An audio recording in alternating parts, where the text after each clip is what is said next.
भाग की बुनियाद। गतिविधि टोली बनाओ।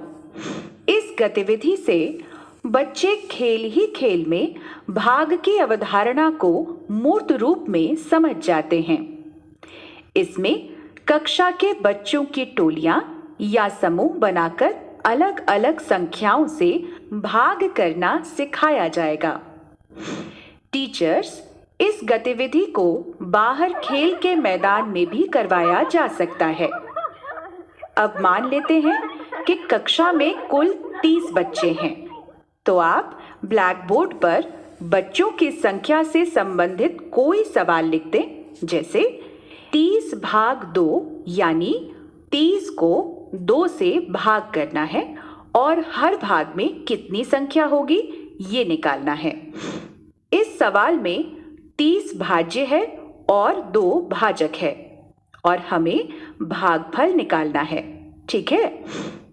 इस गतिविधि को करवाने से पूर्व आप पूरी कक्षा के बच्चों को एक लाइन में खड़े होने को कहें। अब एक तरफ से बच्चों को बोलने को कहें। 1 2 1 2 1 2 1 2, इस प्रकार से लाइन के आखिर तक। फिर सारे नंबर 1 वाले बच्चों को एक समूह में खड़े होने को कहें और सारे नंबर 2 वाले बच्चों को दूसरे समूह में खड़े होने को कहें। अब प्रत्येक समूह के बच्चे 1 2 3 4 5 6 ऐसे करके गिने और बताएं कि वे कितने हैं।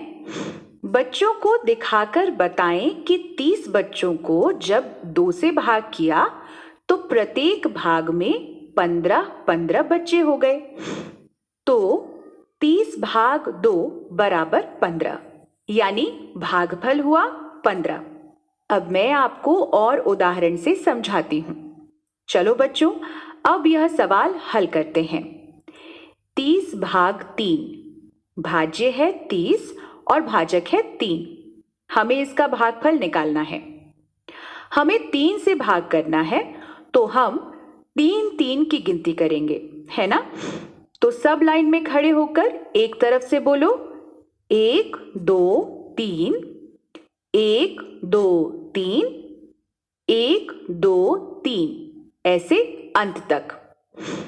अब सभी एक इस तरफ आ जाएं, सभी 2 यहां पर और सब 3 वहां अलग ग्रुप बनाकर खड़े हो जाएं।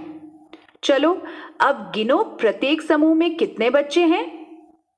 1 2 3 4 5 6 7 8 9 10। प्रत्येक समूह में 10-10 बच्चे हैं। जब 30 बच्चों को हमने 3 भागों में बांटा तो हमें प्रत्येक भाग में 10-10 बच्चे मिले, यानी 30 भाग 3 बराबर 10। तो हमारा भागफल हुआ 10। अच्छा चलो, अब 30 भाग 4 करके देखते हैं।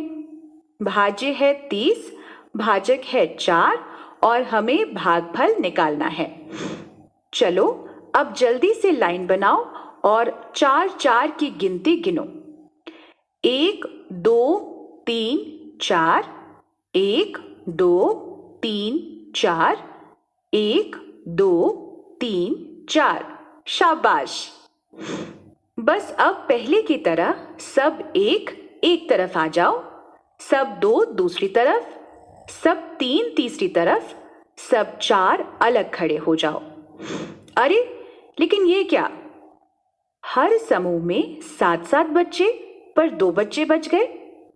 जब हमने 30 को 4 से भाग किया तो हर भाग में 7-7 बच्चे आए और 2 बच्चे शेष बच गए, यानी 7 हमारा भागफल है और 2 को हम कहेंगे शेषफल। टीचर्स इसी प्रकार से बच्चों को शेषफल वाले सवालों का अभ्यास भी मूर्त रूप में करवाएं। इससे आगे चलकर इबारती प्रश्नों को समझने में सुविधा होती है।